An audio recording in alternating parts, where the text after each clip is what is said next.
Hey, what's up, guys? David Glenn back for the Pro Audio Files and davidglennrecording.com. I hope you're doing great today.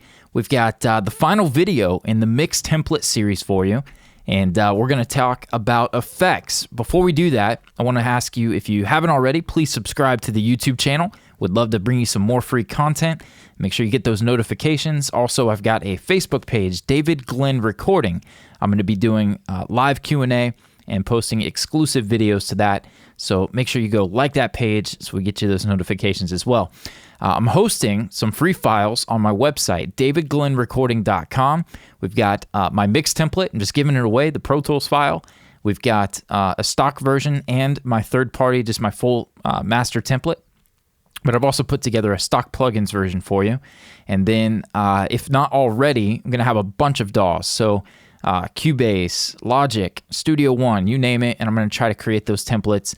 Be working with some of my members from over at the Mix Academy to get those nice and clean and up to date for you guys, so that if you're not on Pro Tools, you're not left out. In today's world, it's not the necessarily the industry standard anymore, I would say. Tons of other DAWs doing some great things. So moving right along, we've got, oh, you know what? I forgot to mention, there are free multi-tracks included with this series as well. So go check out davidglennrecording.com. All right, so the kind of the overview of my effect sends in my template is that I have a section of vocal effects, and then I duplicated those effects because I found myself using them on more than just vocals. And I have a copy of them called, just with an I in front of it, for the instruments, so instrument effects. So my main modulation-based effects, so choruses and imaging plugins. Then I've got mono delays, stereo delays, and then I've got reverb. So my vocal effects sit just below the vocal tracks. Makes sense, right?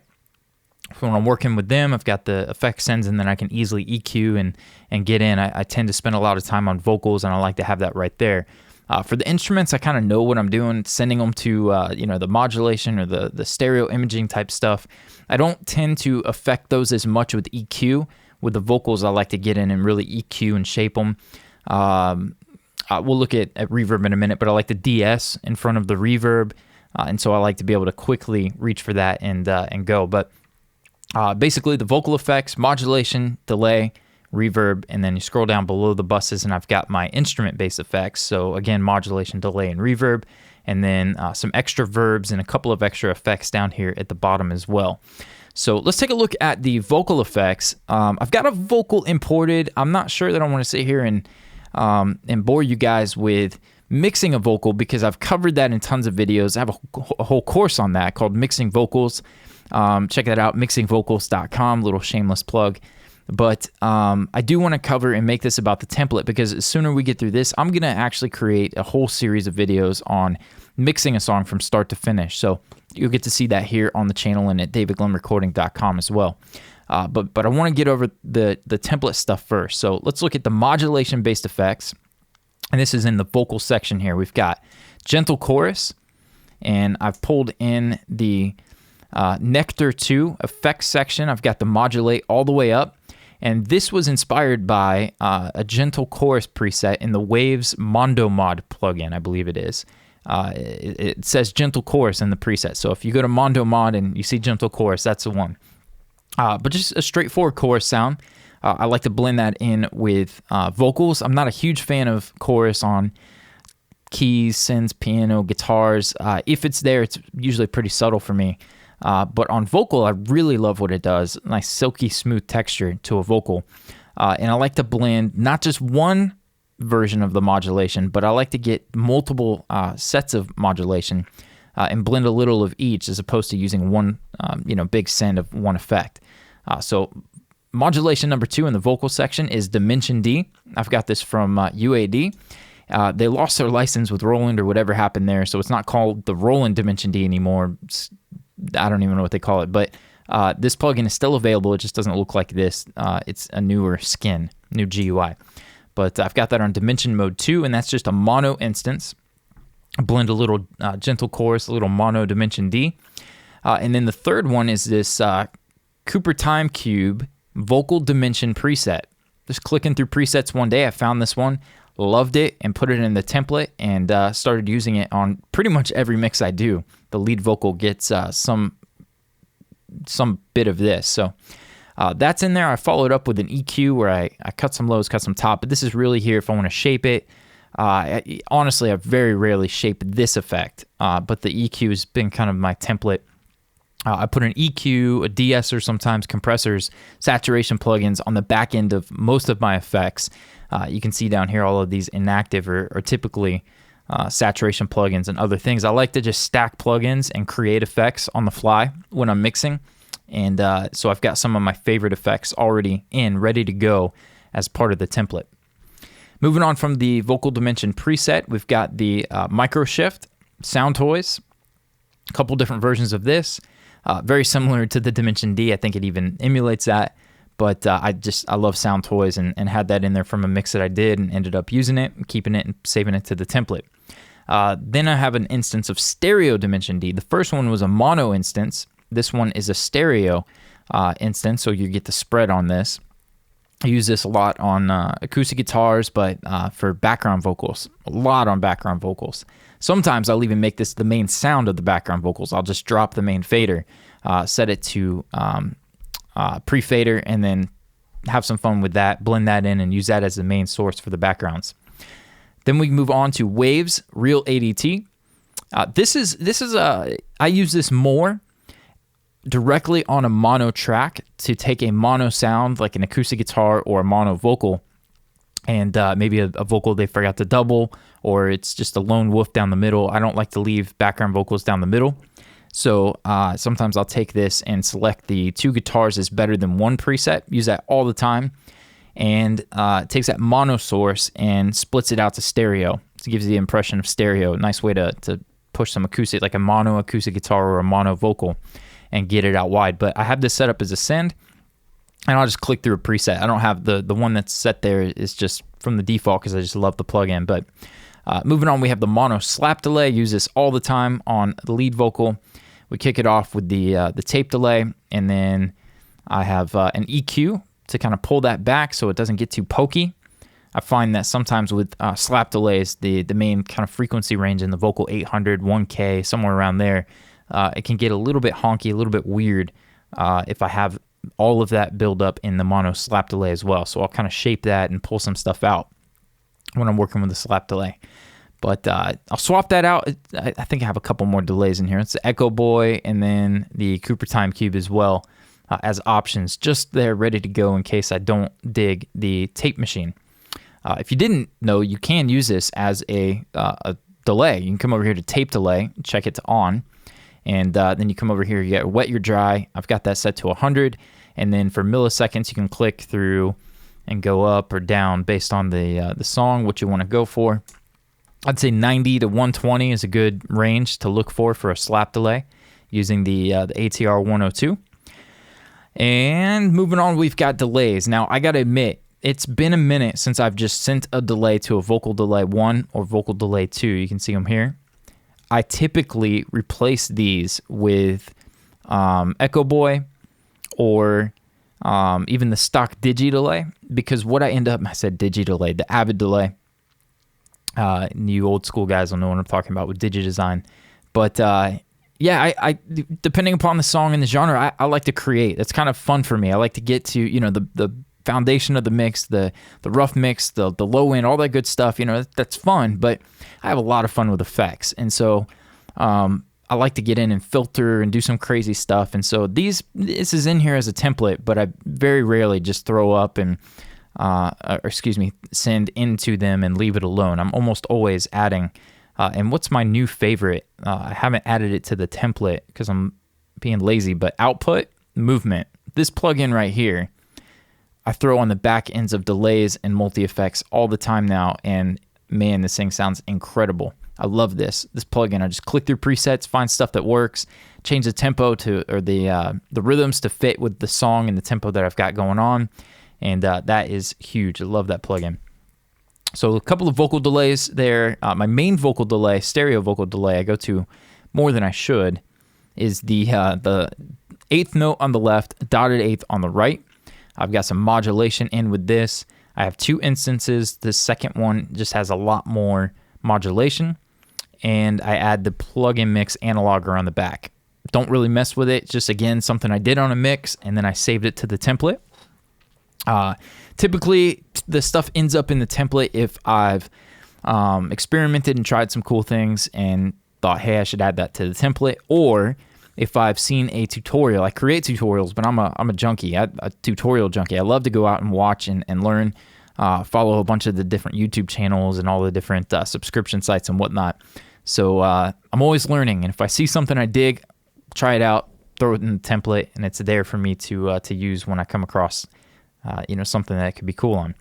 After the delays, I've got my verbs. This is the only verb on, because I prefer to use delays on vocals as opposed to verb. Now, if I'm working on an Adele type track or something where verb is the right call, then I'll know that and kind of start from the beginning of the session. I'll import some verbs and work my way through and kind of shape some tones to fit that song, genre, artist, whatever that I'm working on. But for the most part, I tend to go to delays first before using verb. And so those are in there, but I typically start with delays. I've got a spring, the AKG from UAD, and I've got a vocal room. What is important for me to mention about the reverb sends is I start with a de-esser on here. It's inactive because I don't always de-ess my vocal reverbs, but I like to throw that on just in case, because a lot of times, you guys know it, you'll hear the singer and the sibilants will be okay in the track. It's not overly harsh or sibilant, but when you pull in some verb, the verb tends to react pretty quickly to the sibilants, and so I'll de-ess to get rid of that and take care of it before it hits the reverb plugin. So let me show you a better look at that. So if we scroll in here, the vocal plate, you can click, I had my nectar for the de-esser. You can put your fab filter, your stock de-esser, whatever you want to use here. And then the EMT 140 is the verb, so we de-ess before the verb, and then I shape it with some EQ there, cutting lows, cutting top in, could boost here, could add a compressor, all kinds of stuff you can do. Saturation plugins are fun. And actually, one of the reverbs I use quite a bit now is the Manny Marroquin reverb from Waves, believe it or not. Don't have a ton of Waves, but the stuff I do are a lot of their specialty plugins are pretty cool. Because this guy has a distortion. They got the dry wet, but it's got a phaser, distortion, and a compressor built into it. So I'll plop this on a track and automate it when I'm feeling lazy and not wanting to create a send.